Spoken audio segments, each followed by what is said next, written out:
it's still fairly early in the morning, but I thought I would make up another batch of yogurt since I was pretty much on the last one today. And this should last me about 2 weeks. I believe I have 13 little cups here. So there's 8.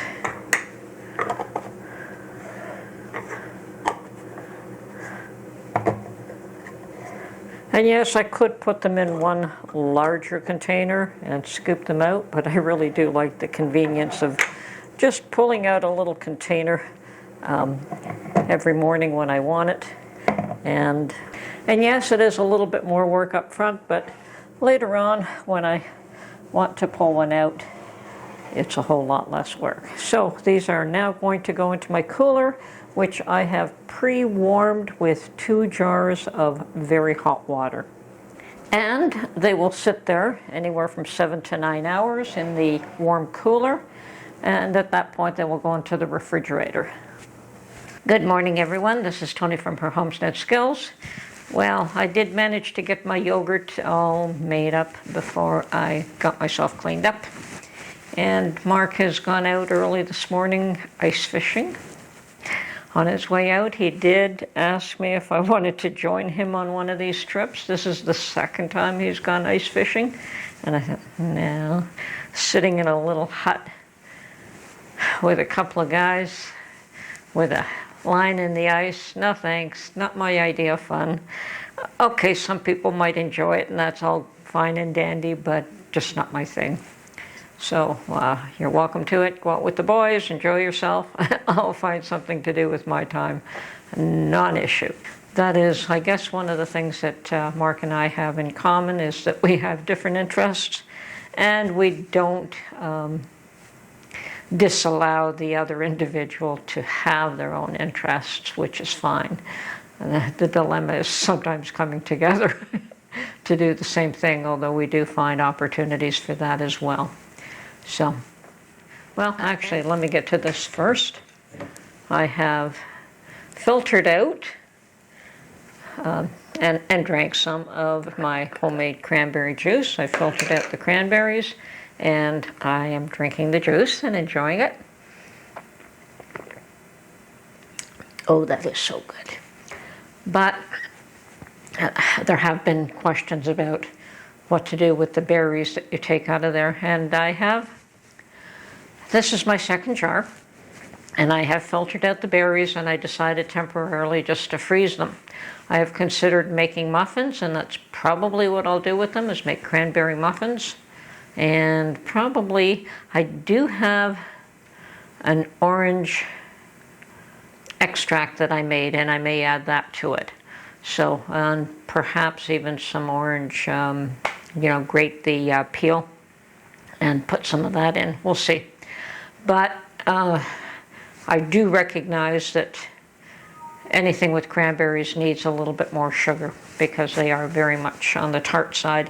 I'm quite happy with the tartness in this, but to put them in a cake type, like a muffin, you may want it a little bit sweeter again. So, the berries that were left over perhaps need to be sweetened up. I don't know what else to do with them, and I'm certainly not going to throw them out. The other option, of course, is to make some more cranberry sauce with them. And for that, I probably would want to mix up a whole batch of cranberries, fresh ones, with the ones that have had the juice extracted from them, just to make sure that you've got enough flavor, because certainly you do have the flavor in the juice at this point. Anyway, so much for my cranberry juice and what to do with the berries. That's one idea. If you have any others, please comment, because I think that there are people who are wondering what to do with the berries, and if anyone has done something with them or knows of anything else other than making, say, muffins. I believe you can make cranberry banana bread as well. You can do something like that. But yeah, if you have any ideas, please feel free to post. I don't have a lot of canning planned for the next few weeks. But that may change. I know that I probably need to make some more French fries, but we'll see what happens there. And if I could think of something interesting to can, I still have quite a lot of things. I just went through my stash, and you know that I do hundreds of jars of tomatoes in the fall, and that is slowly being used up, and there's still plenty. I mean, I only do that once a year in the fall when the fresh tomatoes are out, and you can get them by the bushelful for a very reasonable cost. So, you know, that's done on a big batch process. Other than that, perhaps some more chili. I think we're going to have to do some chili pretty soon. So those are the few things that I'm considering, but I don't have. So I was thinking that this time last year there was a lot more going on. It was a lot more exciting, and then I realized, yes, what was going on last year. A week ago last year, I guess, was the anniversary of the Freedom Convoy that went to Ottawa. And prior to that, they did stop at Vaughan Mills. Yes, they did stop at Vaughan Mills, and there was a huge, huge, huge crowd to greet them on the highway overpass. And of course, Mark and I were there as well. Mark took some awesome pictures, and I'll post a few of them.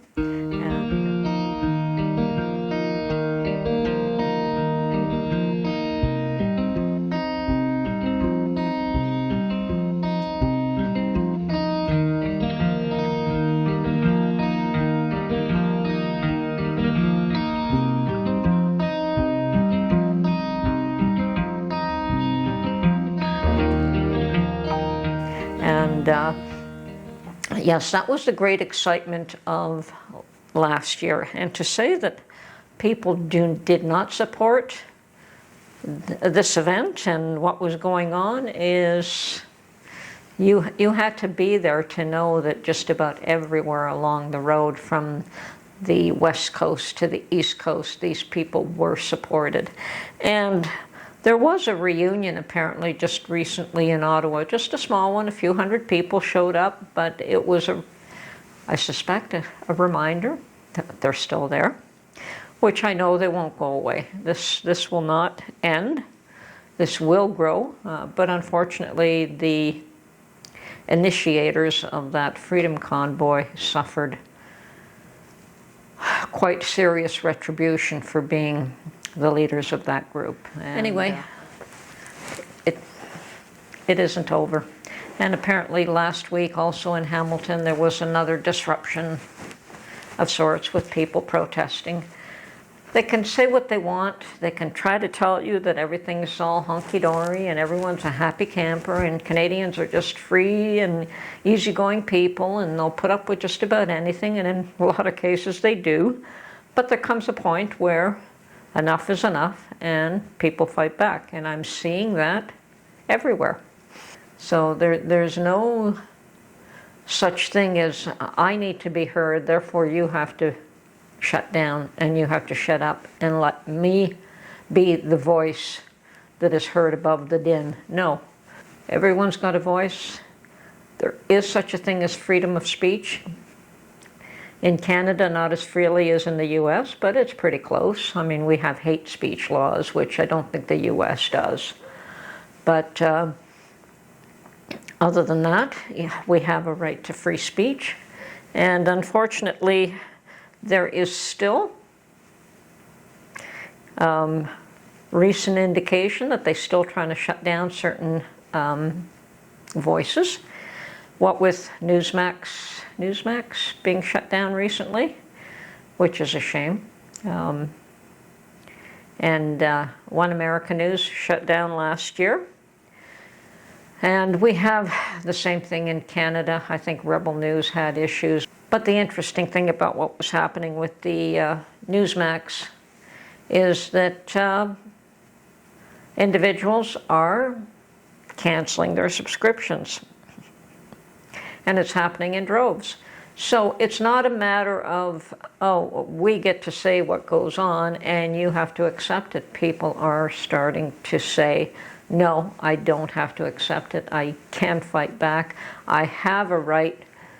You can't prevent me from speaking out or voicing my opinion or being heard, you know.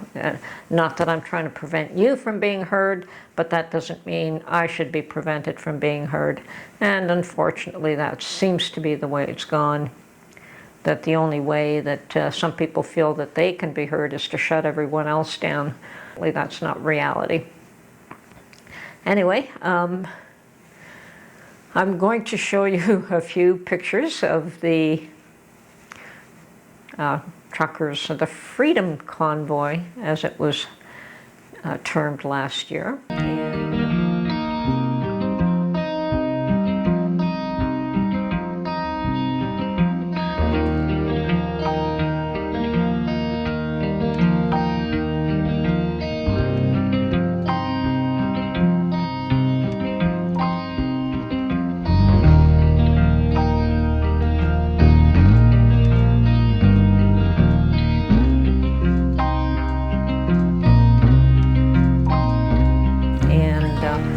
On a side note there, I understand that they will be hosting another event in February, but it won't be going to Ottawa. It will be in Winnipeg, and unfortunately Winnipeg is way too cold, and I just cannot handle the cold, and Mark and I will not be going to that event. Sadly, it would be interesting to go to. Canada did start something with this Freedom Convoy, and it had an impact around the world. Perhaps minor, but I don't think that it's over yet. I mean, we had farmers and truckers around the world trying to host their own events. I do plan to go out, and anyway, just wanted to stop in, say hello to everyone. I hope everyone's well and happy, and getting through winter. And oh yeah.